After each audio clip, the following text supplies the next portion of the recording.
بسم الله الرحمن الرحیم. د هدایت النحو د شرح په سلسله کې دا زمونږه 27 نمبر درس دی.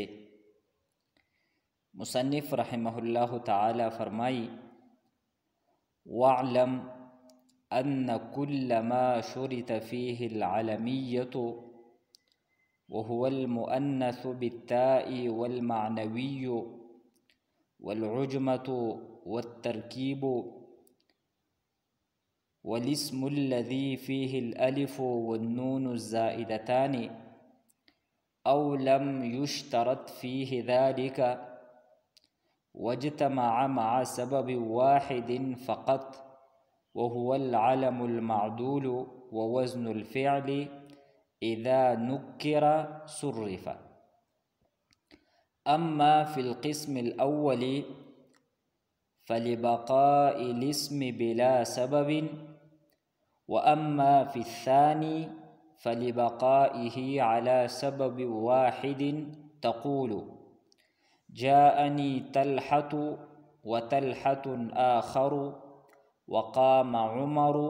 وعمر آخر، وضرب أحمد وأحمد آخر. مصنف رحمه الله تعالی د مناصرف 9 اسباب په تفصیل سره د بیانولو نه وروستو په دې عبارت کې لومبه یو تمهید بیانوي او د هغې تمهید نه بعد مصنف یو اهمه قاعده بیانوي. تمهید دا دی چې د مناصرف په اسبابو کې جمع منتهى الجموع او تانیث بالالف المقصوره والممدوده دا داسې اسباب دي چې دیتا د عالمیت چې د دې عالمیت ته ضرورت نشته دی، ځکه چې دا اسباب دا یو سبب قائم مقام د 2 سببونه دي. که عالمیت د دې اسبابو سره جمع شي نو عالمیت دې له څه فایده نه ورکوي، ځکه چې د مخکې نه هغه یو سبب قائم مقام د 2 سببونه دي. او که چېرې عالمیت د دې اسبابو سره جمع نه وي نو دې اسبابو له څه نقصان هم نه ورکوي. د منصر په اسبابو کې وصف یو داسې سبب دی چې د دې سره عالمیت دا نه جمع کیږي، یعنی داسې نشي کېدلی چې یو لفظ هغه غیر منصرف وي او په هغې کې یو سبب دا علم وي او بل سبب په هغې کې وصف وي. د دې نه علاوه چې دا کم نور اسباب دي نو په دې کې 4 اسباب داسې دي چې په هغې کې یو سبب عالمیت دی او کم بل سبب دی نو د هغې دپاره عالمیت دا شرط دی. او هغه 4 اسباب دا دي: تانیث بالتا او تانیث معنوي، د دې دپاره عالمیت دا شرط دی. 2 نمبر عجمه، 3 نمبر ترکیب او 4 نمبر هر هغه اسم چې د هغې په آخر کې الف نون زائدتان وي. نو دا 4 اسباب داسې دي چې د دې دپاره عالمیت دا شرط دی. که چېرې د دې 4 اسبابو سره عالمیت وو نو دا 4 څیزونه دا بیا غیر منصرف ګرځېدلی شي، او که چېرې عالمیت د دې نه ختم شو نو دا د غیر منصرف دپاره سبب دا هم نه ګرځي. او 2 اسباب داسې دي چې عالمیت خو د هغې دپاره شرط نه دی لیکن علمیت د هغې سره بطور د یو سبب دا جمع کیږي او هغه دوه اسبابو یو عدل لی او بل وزن فعل لی. نو د عدل او د وزن فعل سره علمیت جمع کیږي لیکن علمیت د دې لپاره شرط نه دی. مثلا عمر او ظفر، نو په دې کې یو سبب علمیت دی او بل سبب پکې عدل دی. لیکن داسې غیر منصرف الفاظ هم شته دی چې په هغې کې علمیت نشته دی او هغه څیز هغه غیر منصرف دی. مثلا ثلاث او مثلث دا هم غیر منصرف دی. په دې کې یو سبب دا عدل دی او بل سبب په دې کې وصف دی. نو علمیت ته دې دپاره نو ته دې نه دا خبره معلومه شوه چې د عدل لپاره علمیت شرط نه دی، که نه نو ثلاث او مثلث دا بغیر منصرف نه وي. او دویم سبب دی وزن فعل. د وزن فعل سره علمیت دا جمع کیږي هم او ته دې سره نه جمع کیږي هم. نو ته دې نه دا معلومه شوه چې د وزن فعل دپاره علمیت دا شرط نه دی. مثلا احمدو، نو احمدو دا اوس غیر منصرف دی. په دې کې یو سبب دی وزن فعل او بل سبب په دې کې علمیت دی. لیکن احمر دا هم غیر منصرف دی او په دې کې یو سبب دی وزن فعل او بل سبب په دې کې دی وصف. نو د علمیت نه بغیر دا لفظ دا غیر منصرف دی. نو ته دې نه دا خبره معلومه شوه چې عدل او وزن فعل دا دواړه داسې اسباب دي چې علمیت ته دې سره بطور د یو سبب جمع کیږي لیکن علمیت ته دې دپاره شرط نه دی. نو دا خو د تمهید خبره وه. اوس راځو مونږه اصل قاعدې له. قاعده دا ده چې هر هغه سبب چې د هغې دپاره علمیت دا ولا شرط دی او هغه مونږه ذکر کړو چې څلور څیزونه دي. یو دی مؤنث بالتا او معنوي عجمه ترکیب او هغه اسم چې د هغې په آخر کې الف نون زایدتان وي. او هر هغه سبب چې د هغې سره چې د هغې دپاره علمیت شرط نه دی خو علمیت ورسره بطور د یو سبب دا جمع کیږي او هغه مونږه دا خبره ذکر کړه چې هغه دوه څیزونه دي، یو عدل دی او بل وزن فعل دی. نو چې کله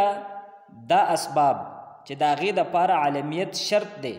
یا شرط ولا نه دی خو علمیت ورسره بطور د یو سبب جمع کیږي، چې کله دا نکره کړی شي نو دا اسباب دا به د غیر منصرف نه منصرف کړی شي. چې کله دا اسباب دا نکره کړی شي تدوی نه علمیت لرې کړی شي نو دا اسباب دا به بیا غیر منصرف نه وي، دغه الفاظ دا به منصرف وي.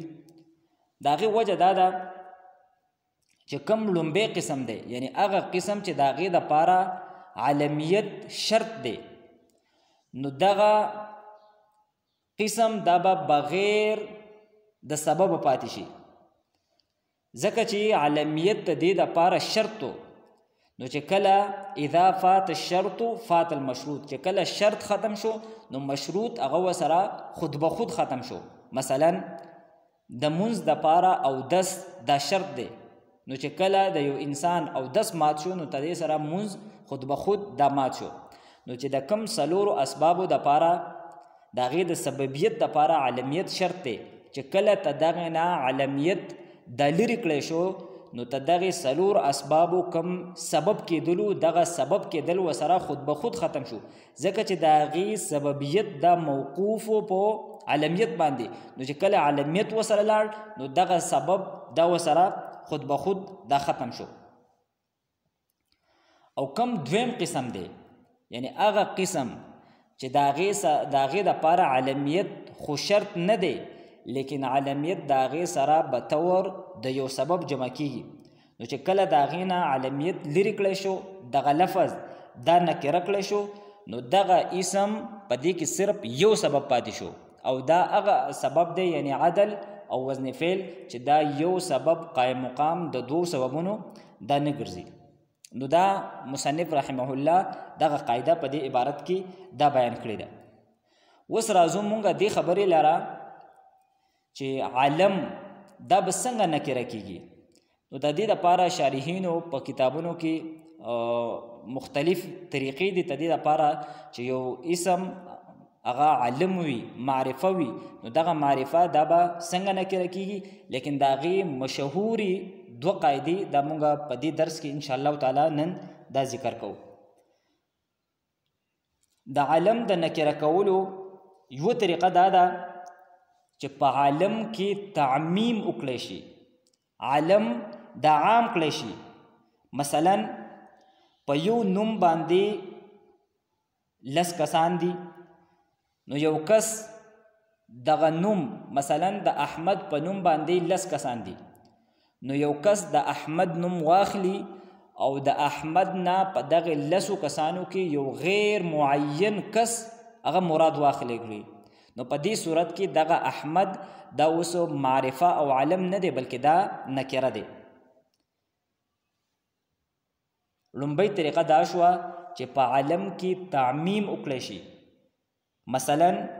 د یو نوم باندې ډیر کسان وي او دغه نوم دا یاد کړی شي او د هغې نه متکلم یو غیر معین کس هغه مراد واخلي، نو په دې صورت کې دغه علم دا به بیا نکره وي. دویم صورت دا دی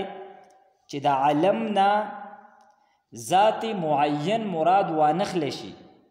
د علم نه ذات معین دا مراد وانخلی شي بلکې د هغې نه د هغې کوم هغه صفت مشهوره دی هغه صفت مراد واخلی شي. د علم نه د هغې ذات معین مراد وانخلی شي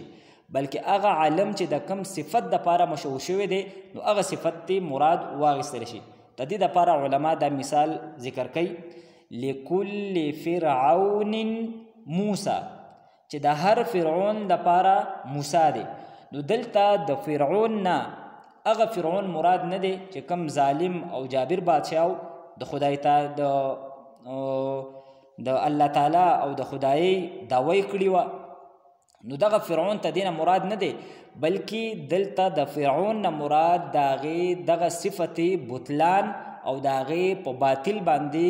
کم قایمېدل دي او د هغې ولاړ کېدل دي، دغه ته مراد دي. او د موسی نه مراد موسی علیه السلام نه دی کم چې د فرعون په مقابله کې و او د الله جل شانه پیغمبر و، بلکې د موسی نه مراد د هغې هغه صفت حق دی، یعنی په حق باندې ودرېدل او د باطل مقابله کول، دغه صفت مراد دی. نو ته دې مطلب دا دی لکل مبطل محق، چې د هر باطل دپاره حق شته دی، د هر په باطل په مقابله کې الله جل شانه یو داسې کس پیدا کوي چې هغه ته دغه باطل دا مقابله وکړی شي. نو دلته چونکې د فرعون نه مراد هغه خاص انسان نه دی بلکې د هغې هغه صفت بطلان ته مراد دی، نو دې وجې نه په دې عبارت کې لکل فرعون کې دا فرعون دا غیر منصرف نه دی بلکې دا منصرف دی. نو دې 2 طریقو سره مونږ علم دا نکره کولی شو. اوس راځو مونږ د دې عبارت حل، نو انشاءالله تعالی دا خبرې دا به زمونږ په ښه طریقې سره په ذهن کې کینی. مصنف رحمه الله تعالی فرمایي واعلم، تزان په دې خبره باندې پوهه کا ان كل ما شرط فيه العالميه، یقینا هر هغه سبب چې په هغې دپاره عالمیت شرط دی نو هغه دا دی، یو دی تانیث بالتا او تانیث معنوي، دویم دی عجمه، دریم دی ترکیب، او سلورم والاسم الذي فيه الالف والنون الزائدتان، هغه اسم چې د هغې په آخر کې الف نون زائدتان وي. نو دا سلور هغه اسباب دي، هغه اسمونه دي چې د دې دپاره علمیت دا شرط دی. او لم یشترط فيه ذلك، او یا به په هغې دپاره علمیت دا شرط نه وي واجتمع مع سبب واحد فقط، لیکن علمیت د هغې سره بطور د یو سبب دا جمع کیږي او هغه 2 سبب دي او هغه کوم دي؟ وهو العلم المعدول، یو هغه عدل دی و وزن الفعل او دویم وزن فعل دی. نو دا 2 داسې سبب دي چې د دې سره علمیت جمع کیږي لیکن علمیت د دې دپاره شرط نه دی. نو اوس قاعده څه ده؟ اذا نکر صرف، چې کله دا 2 قسمونه یعنی هغه قسم چې هغې دپاره علمیت شرط دی او هغه قسم چې هغې لپاره علمیت شرط نه دی خو علمیت ورسره به طور د یو سبب جمع کیږي چې کله دا نکره کړی شي او څنګه نکره کیږي د هغې مونږ دوه طریقې بیان کړي. یوه طریقه دا وه چې په عالم کې تعمیم وکړی شي او دویمه طریقه دا وه چې د عالم نه ذات معین مراد وانغېستلی شي بلکې د هغې کوم صفت مشهوره ده هغه صفت مشهورت مراد واخیستلی شي. اذا نکره چې کله دغه عالم دا نکره کړی شي صرفا نو دغه لفظ دا به د غیر منصرف نه منصرف شي. اوس مصنف دلیل بیانوي چې دغه لفظ او دغه اسم دا به ولې منصرف کیږي. اما فی القسم الاول فلبقاء الاسم بلا سبب، هر چې قسم اول دی د قسم اول نه مراد هغه اسم دی چې د هغې دپاره علمیت شرط او هغه مونږه څلور څیزونه ذکر کړل. نو چې کله مونږه دغه نکره کو نو فلبقاء الاسم بلا سبب نو دغه اسم دا به بغیر د سبب پاتې شي ځکه چې د هغې د سبب کېدلو دپاره علمیت شرط و لیکن چې کله ته مونږه علمیت لرې کو نو د هغې هغه سبب کېدل هغه خود ختم شو ځکه چې د هغې سبب کېدل دا موقوف په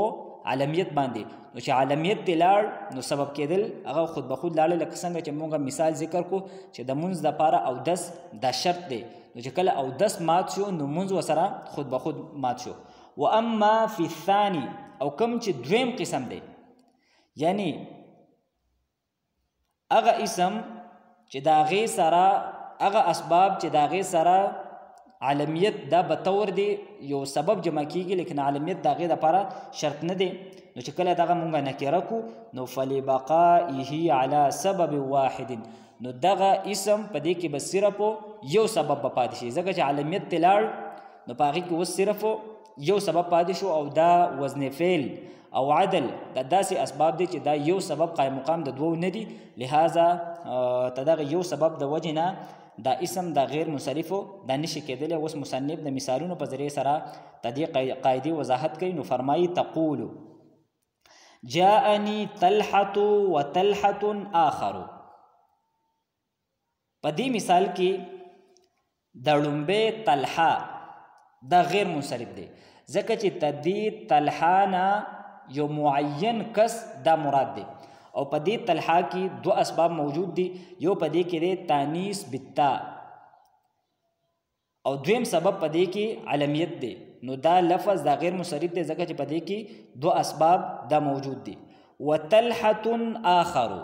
او ماته یو بل طلحه راغی نو دلته دا بل کم طلحه دی نو ته دې نه یو معین کس مراد نه دی بلکې د طلحه په نوم باندې چې کم کسان دي نو په هغې کې یو غیر معین کس دا ته مراد دی نو دی وجنه دا لفظ دا منصرف دی. نو چونکې چې کم غیر منصرف وي نو په غیر منصرف باندې تنوین نه راځي او چې کم منصرف وي نو په هغې باندې تنوین راځي نو موږ به داسې وایو جاءني طلحة دا غیر منصرف دی وطلحة آخر او دا دویم کم طلحه دی چونکې دا منصرف دی لہذا په دې باندې به موږ تنوین وایو. نو اوس په دې کې چې کله چې علمیت ختم شو ته د دویم نه نو اوس په دې کې صرف یو سبب دی تانیث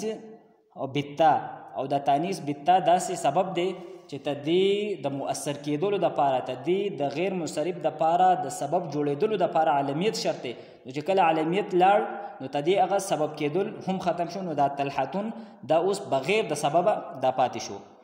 بل مثال مصنف ذکر کوي وقام عمر وعمر آخر عمر ادرید او یو بل عمر ادرید نو کم لومبۍ عمر دی دا غیر منصرف دی او کم دویم عمر دی نو دغه عمر دا منصرف دی ځکه چې دغې نه غیر معین کس مراد دی. دا لومبۍ کم عمر دی نو دا غیر منصرف دی ځکه چې په دې کې یو سبب دا علم دی او بل سبب په دې کې عدل دی او دا دویم کم عمرون دی نو دا منصرف دی ځکه چې دا عمر دا اوس نکره کړی شو په دې کې اوس صرف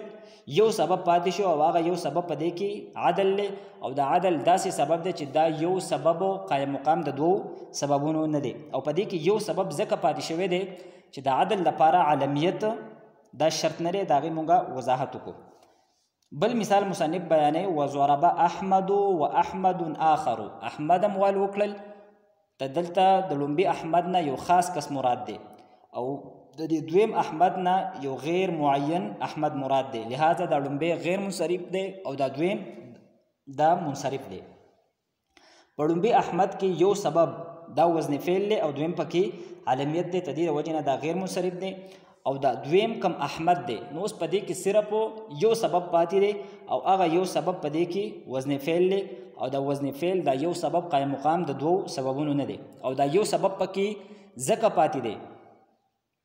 چې د وزن فعل لپاره علمی د هغې د سبب کېدلو لپاره علمیت شرط نشته دی. نو چې علمیت لاړ نو صرف علمیت ختم شو، هغه وزن فعل دا پکې اوس هم باقی دی. تو په دې درې مثالونو کې فرق دا دی چې کم لومبی مثال دی نو په دغه کې چې دا کم طلحتون منصرف دی نو دا اوس بغیر د سببه دی. ولې بغیر د سببه دی؟ ځکه چې د دې دپاره علمیت شرط و، نو چې کله علمیت ختم شو نو د دې هغه سبب کېدل دا ورسره هم ختم شو. او دا دویم کم مثالونه دي د عدل والا او د وزن فعل لپاره، نو اگر چې تدینه علمیت ختم شو لیکن په دې کې اوس صرف یو سبب پاتې شو. اگر چې په منصرف کېدلو کې دا ټول مشترک دي، طلحتون، عمرون او احمدون، خو فرق پکې دا دی چې دا لومبی کم طلحتون دی په دې کې یو سبب هم نشته دی او دا دویم کم عمرون او احمدون دی نو په دې کې یو سبب دا پکې باقی پاتې دی. بیا مصنف رحمه الله تعالی فرمایي وكل ما لا ينصرف اذا اضيف او دخله اللام فدخله الكسرة نحو مررت بأحمدكم وبالأحمد. دین مخکې مصنف رحمه الله تعالی دا خبره کړې وه چې په غیر منصرف باندې کسره دا نه داخلېږي، د غیر منصرف حالت جری دا به په فتحې سره وي. لیکن په دې ځای کې مصنف یو قاعده بیانوي او هغه قاعده دا ده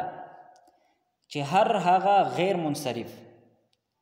چې کله د هغې اضافت وکړی شي یو بل اسم طرف ته یا په غیر منصرف باندې لام داخل کړی شي نو په دې دوو صورتونو کې په دغې غیر منصرف باندې به کسره داخلیږي. د قاعدې حاصل دا دی چې هر هغه غیر منصرف چې کله د هغې اضافت وکړی شي یا په دغه غیر منصرف باندې لام داخل کړی شي نو بیا په دغه غیر منصرف باندې په حالت جری کې کسره دا راتلی شي. نو فرمایي وکل ما لا ینصرف، هر هغه اسم چې هغه منصرف نه وي یعنی غیر منصرف وي، اذا اضیف کله چې د هغې اضافت وکړی شي او دخله اللام یا په دغه اسم باندې لام داخل کړی شي نو فدخله الکسرة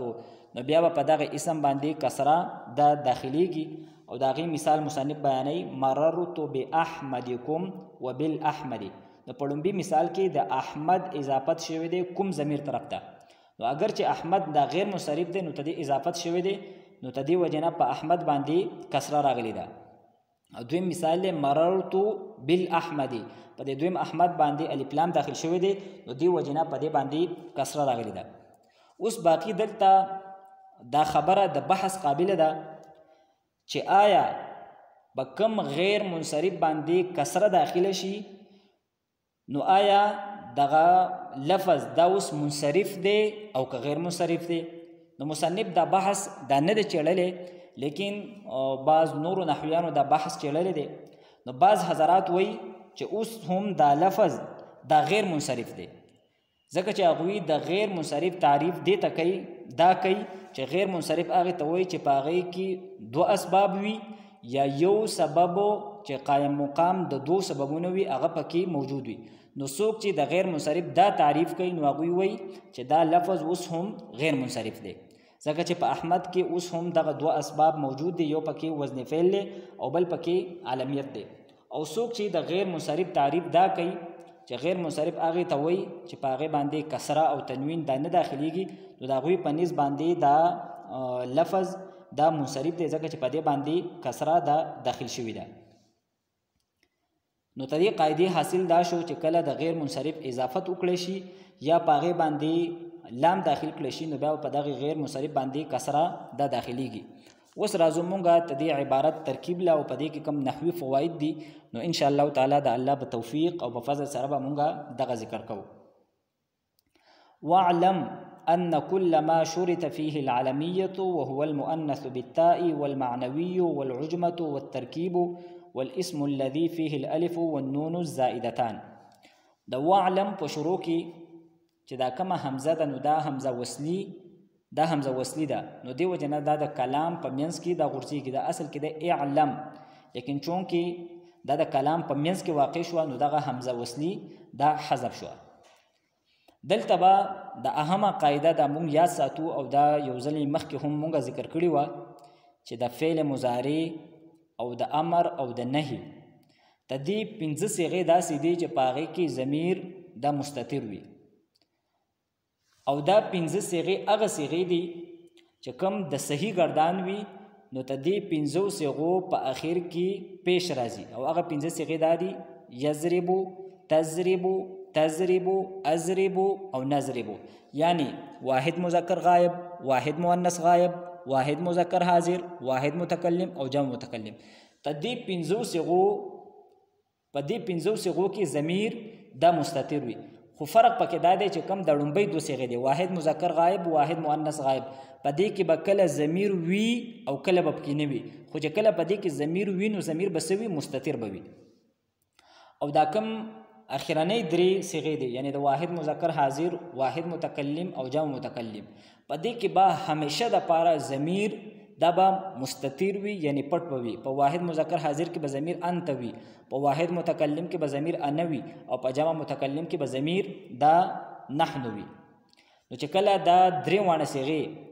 دا معلوم وي نو دا ضمیر به پکې فاعل وي او چې کله دا مجهول وي نو دغه ضمیر دا به پکې نائب فاعل وي. نو دلته واعلم دا د واحد مذکر حاضر صيغه ده او په دې کې انت ضمیر مستتر دا ولا فاعل له. واعلم ان كل ما شرط فيه العلميه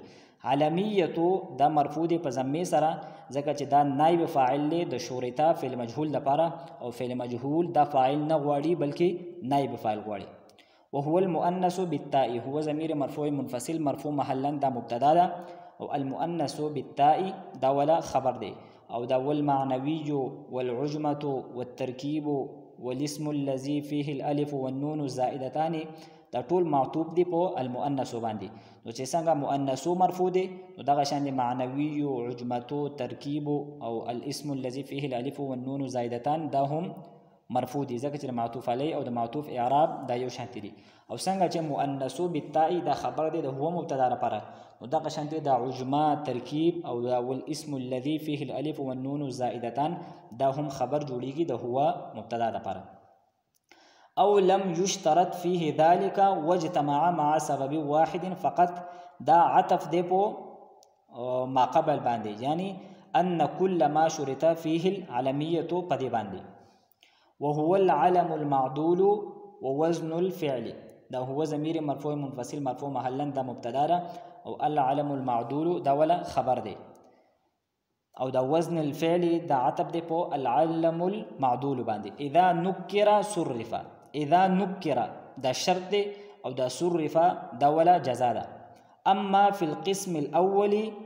دا شرط دی او فلبقاء الاسم بلا سبب دا ولا جزاء ده دغه شانتي. واما في الثاني دا شرط او فلبقائه على سبب واحد دا ولا جزاء ده.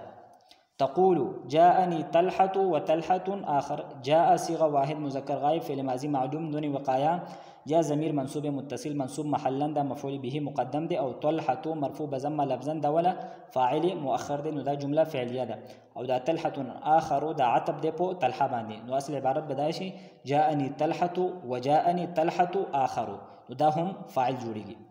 او قام عمر وعمر آخر تدي ترکیب هم دغه شانتی دی. وضرب احمد واحمد آخر تدي ترکیب هم دغه شانتی دی. وكل ما لا ينصرف إذا أضيف أو دخله اللام فدخله الكسرة. وكل ما لا ينصرف دا مبتدا ده او إذا أضيف أو دخله اللام دا شرط دی او فدخله الكسرة دا ولا جزاء ده. نو شرط جزاء دا بیا خبر دی دو مبتدا لپاره لہذا دا جمله اسمیه شو. نحو مررت بأحمدكم وبالأحمد مررت فعل بفاعل دا تا ضمیر دا ولا فاعل له با حرف جار احمد مضاف او کوم دا مضاف الیه مضاف الیه مجرور دی د باجار د پر او جار مجرور دا متعلق دی په مررت فعل پورې او دا بال احمد دا عطف دی په به احمد باندې نو دا هم جار مجرور دا متعلق دی په مررت فعل پورې یو ځل مونږ بیا د عبارت ترجمه ذکر کوو مصنف فرمایي واعلم ته په دې خبره باندې پوه شه ان كل ما شرط فيه العلميه هر هغه اسم غیر منصرف چې دا غیر لپاره علمیت شرط دی نو هغه تانیث بالتا دی او معنوي دی عجمه ده ترکیب دی او هر هغه اسم دی چې دا غیر په اخر کې الف نون زائدتان وي او لم یشترط فيه ذلك یا په اسم غیر منصرف کې علمیت ولا شرط نه دی واجتمع مع سبب واحد فقط خو دا غیر سره به تور د یو سبب جمع کیږي او هغه دو سببونه دي وهو العلم المعدول ووزن الفعل یو علم دی او بل وزن فعل نو قاعده څه ده اذا نکر صرف چې کله دا قسمونه نکره کړل شي نو دا به منصرف وي ولی اما فی القسم الاول کم چې لومبی قسم دی یعنی هغه قسم چې دا غیر لپاره علمیت دا ول شرط دی فلبقاء الاسم بلا سبب نو دا اسم دا بغیر د سبب پاتې کیږي واما فی الثاني او کم چې دویم قسم دی یعنی علمیت ولا شرط نه دی خو دا غیر سره به تور د یو سبب جمع کیږي فلبقائه على سبب واحد نو ځکه دغه اسم دا پدې کې صرف یو سبب پاتې کیږي او پدې یو سبب سره دغه کلمه غیر منصرف دا نه جوړیږي مثالونو سره وضاحت کوي جاءني طلحه وطلحه اخر دا د هغه صورت مثال دی چې دا غیر لپاره علمیت دا ولا شرط نو دا دویم طلحه دا بغیر د سبب پاتې شوی دی وقام عمر وعمر اخر وضرب احمد واحمد اخر دا د هغه صورتونه مثالونه دي چې دا غیر لپاره خو علمیت شرط نه دی لیکن علمیت وسره به تور د یو سبب جمع کیږي نو دا دویم کم عمر دی او دا دویم کم احمد دی نو په دې کې صرف یو سبب دی او ته دې یو سبب نه دا کلمه دا غیر منصرف دا نه جوړیږي